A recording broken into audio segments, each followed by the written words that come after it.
হবে একটা মেয়েকে আলেম হক্কানি ওলিয়া আলেমা বানানোর জন্য, উচিত হবে দর্শে নিজামী কিতাবখানা পুরোপুরি আপনার ছেলে মেয়ে পাশ করার জন্য, উচিত হবে আমার এখানে কামেল পাশ করার জন্য।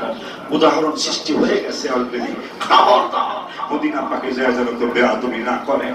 ওই উদাহরণ হয়ে গেছে, আমি বলবো না। আল্লাহ যেন আমার ওই সন্তানকে তৌফিক দেয়, তাড়াতাড়ি যেন রাসূলের দরবারে ক্ষমা চেয়ে ফেলে, কারণ মদিনায় ক্ষমা বেয়াদবি করলে ক্ষমা হয় না। তাদের ছেলে মেয়ের ক্ষতি হয়ে যায়, তাদের সংসারের ক্ষতি হয়ে যায়, তাদের বিভিন্ন সাইড ক্ষতি হয়ে যায়। এই জন্য যাওয়ার আগেই গজলে লিখেছে, সুন্দর একটা মন নিয়ে মদিনাতে যাও তোমরা, সুন্দর একটা মন নিয়ে মদিনাতে যাও। আজব প্রেমের কারবার চলে, যে যা পারো না, হায় হায়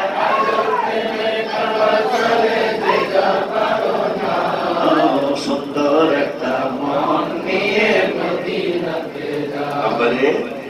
আল্লাহ তুমি অহংকার থেকে বাঁচাই, সকলের কাছে দাবি করলাম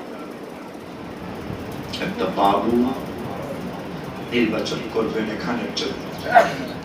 প্রতিষ্ঠানের অভাব নাই, কিন্তু আমাদের মতো প্রতিষ্ঠানের অভাব আছে। এটা আল্লাহর ভরসা করে বললাম, ইনশাআল্লাহ আল্লাহ যেন আপনাদের ভাইদের যেন আমার চেয়ে আরো মনটা ভালো করে দেয়, কারণ আমার এই সারা জীবন